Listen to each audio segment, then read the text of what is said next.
Hyderabad Lok Sabha BJP అభ్యర్థి అయినటువంటి మాధవి లత గారు అంటే వారి గురించి మాట్లాడొద్దు, కానీ మాట్లాడకపోతే తెలంగాణ ప్రజలకు తెలవాల్సినటువంటి విషయాలు కూడా తెలవకుండా పోతాయి.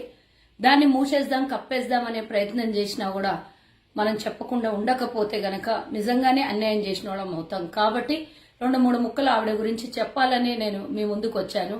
మొదటగా ఈమె దేశం కోసం, ధర్మం కోసం, నీతి కోసం, నియమం కోసం, ధర్మం 4 కాళ్ళ మీద నడవాలి, లేదు అనంటే ఈరోజు హిందూ సమాజం చాలా బాగుపడాలి, ఇంకా ఎన్నెన్నో చాలా మాట్లాడింది. మొత్తం సోషల్ మీడియా కానివ్వండి, మొత్తం అన్ని ఛానళ్లకి పెయిడ్ వీడియోలు, పెయిడ్ ఇంటర్వ్యూస్ ఇచ్చినటువంటి విషయం మనం చూసుకున్నాము.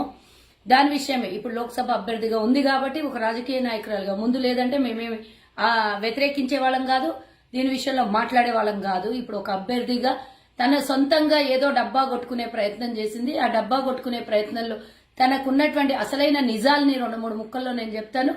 తెలంగాణలో నిజంగా నమ్ముతున్నటువంటి అంధభక్తులకు కనువిప్పు కరగాలి, లేదా సామాన్య ప్రజలు మోసపోకుండా ఉండాలి అని వీరు చేస్తున్నటువంటి కొన్ని విషయాలు నేను మీ ముందుకు తీసుకొస్తాను. కరోనా సమయంలో, అంతకుముందు ఈవిడ గురించి నాకు తెలియదు, మొన్న 2-3 నెలల నుంచే సోషల్ మీడియాలో చూస్తున్న తప్పించి ముందు ఆవిడ గురించి తెలియదు. కానీ కరోనా సమయంలో జరిగినటువంటి విపత్తు పరిస్థితిలో వాళ్ళది విరించి ఆసుపత్రి, రోడ్ నంబర్ 1 బంజారాయిల్స్ లో ఉంటుంది. నా ఇంటికి కూతవేట దూరంలో ఉండేటటువంటి విరించి హాస్పిటల్.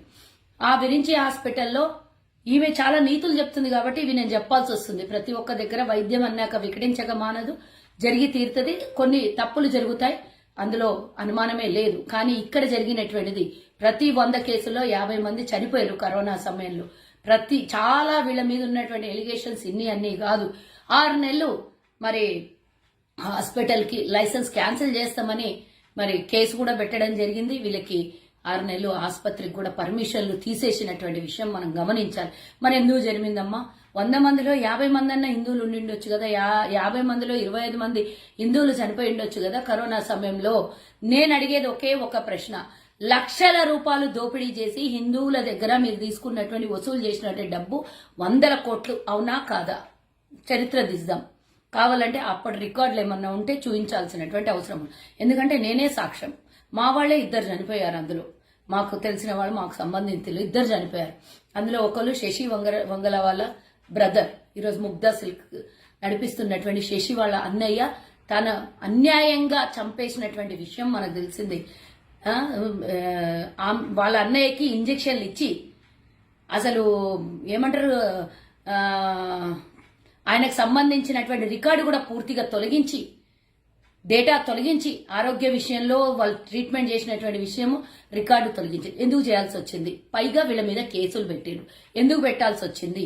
వీళ్ళ నిజమైన ప్రశ్న, మా అన్నని చంపేసినవు అని చెప్పి స్టెరాయిడ్స్ ఇచ్చి, ఇంజెక్షన్స్ ఇచ్చి చంపినటువంటి విషయము, మూత్రపిండాలు డ్యామేజ్ కావడము, స్ట్రోక్ వచ్చి చనిపోయినటువంటి విషయం తెలియదా? ఇది యావత్ తెలంగాణ కాదు, ఆ రోజు అందరము ఒక రకమైనటువంటి సెన్సేషన్ న్యూస్ లో తల్లడిల్లిపోయినాం కరోనా సమయంలో. మరి ఆ టైంలో కేటీఆర్ ని తీసుకొని తనకు అంటే పాజిటివ్ గా వచ్చేటట్టుగా ఆనాడు ఉన్నటువంటి ప్రభుత్వంలో కేటీఆర్ వీళ్ళకి ఎందుకు సహకరించాల్సి వచ్చింది? ఆ విషయం ఒకసారి తెలియాలి.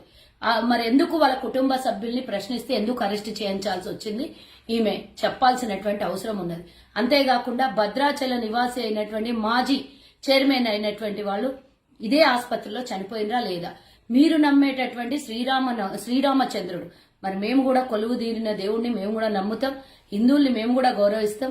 మరి ఆనాడు కాంగ్రెస్ హయాంలో వారికి చైర్మన్ గా చేస్తే, శ్రీరామచంద్ర స్వామి దేవాలయానికి ట్రస్ట్ చైర్మన్ గా చేస్తే, మరి మీ ఆసుపత్రికి వస్తే హిందువులు కదా మీరు, మరి హిందూ భక్తులు హిందువులను కాపాడేవారు, ఎందుకు మరి చనిపోయిందో అయినా చెప్పాలి. అన్యాయంగా 13 లక్షలు వసూలు చేసి చంపేసిన మాట వాస్తవమా అవాస్తవమా? మైల్డ్ కరోనాతో వస్తే మీ దగ్గరకు వచ్చి చనిపోయింది. ఇలాంటివి ఎన్నో కేసులు. నేను 2 ఎగ్జాంపుల్ చెప్పిన, ఒకటి శశి వంగల వాళ్ళ అన్నయ్య, ఒకటి భద్రాద్రి దేవాలయం చైర్మన్, మాజీ చైర్మన్ అయినటువంటి వ్యక్తి గురించి. 2 మా వాళ్ళు నాకు బాగా క్లియర్ గా తెలుసు కాబట్టి చెప్తున్నా, తెలియని ఎన్నో ఉన్నాయి. ఇలాంటి ఆమె చాలా నీతి సూక్తులు చెప్తుంది. నేను అడుగుతున్నా, ఈరోజు ఆసుపత్రి హలోపతి నడుస్తుంది.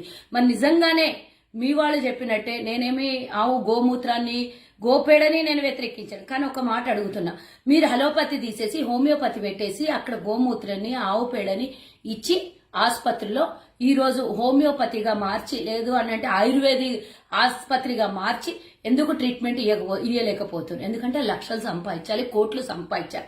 మీద అదే ధ్యేయం కదా, కమర్షియల్ కదా. కమర్షియల్ గా ఉన్నటువంటి వ్యక్తి ఈ రోజు వచ్చి నీతులు సూక్తులు చెప్తే ఎవరైనా నమ్మే స్థితిలో ఉన్నారా? ఇవన్నీ నేను కళ్ళతో చూశాను కాబట్టి మీ ముందు లైవ్ ఎవిడెన్స్ గా నేను చెప్తున్నాను. ఇది ఒక్కటే కాదు, తన బిడ్డల కంట చదివిపియలేదంటే స్కూళ్ళకు పంపించలేదు. ఎందుకు? సమాజం మీద నమ్మకం లేకనా, లేకపోతే విద్యల చదివించే బోధకుల మీద నమ్మకం లేకనా, తోటి విద్యార్థుల మీద నమ్మకం లేకనా? ఆడపిల్లలు అని అంటే గడప దాటొద్దనా? ఏం సనాతన ధర్మం చెప్తుంది ఆడపిల్లలను బయటికి వెళ్ళి చదివియొద్దంటుందా? మళ్ళీ ఐఐటీలో సీట్ సంపాదించిందంటే అప్పుడు పోవచ్చు. చిన్న పిల్లలు ఎల్కేజీ నుంచి 10th క్లాస్ వరకు చదివే పిల్లలు ఇంట్లోనే పెట్టి, అంటే నీలాగా నీకంటే డబ్బు ఉంది, అన్యాయంగా సంపాదించిన డబ్బు ఉంది, ఇంట్లో హోమ్ ట్యూషన్ పెట్టిస్తావు, హోమ్ స్కూలే ఏర్పాటు చేసుకోగలుగుతావు. మరి వేరే వాళ్ళు లేని వాళ్ళు పేదోళ్ళు ఇళ్లలో చదువురాని తల్లిదండ్రులు స్కూళ్ళకు పంపించొద్దా? ఎవరికి పంపించొద్దు? ఆడపిల్లలకు గాని ఎవరికి గాని స్కూళ్ళకు పంపించకండి అని చెప్తుంది.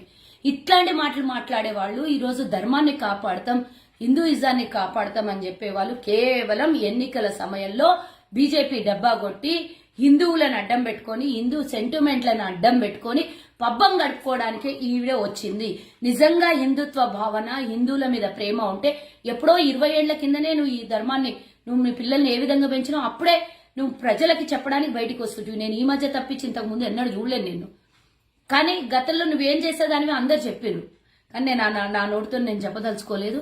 నువ్వు ఈ రోజు లిప్స్టిక్లు పెట్టుకోవద్దు, లిప్స్టిక్లు ఎందుకమ్మా ఇవన్నీ? నీకు మహిళల గురించి మాట్లాడటము నువ్వు పాటిస్తే నీ ఇంటి వరకు ఉండు. ఎదుటి వాళ్ళని నువ్వు కించపరిచే విధంగా మాట్లాడితే నేను ఎందుకంటున్నా అంటే నువ్వు గతంలో ఏం చేసేదానివే, ఏ సలూన్లో ఏం చేసేదానివే నేను నీకు మరి ఇంతకన్నా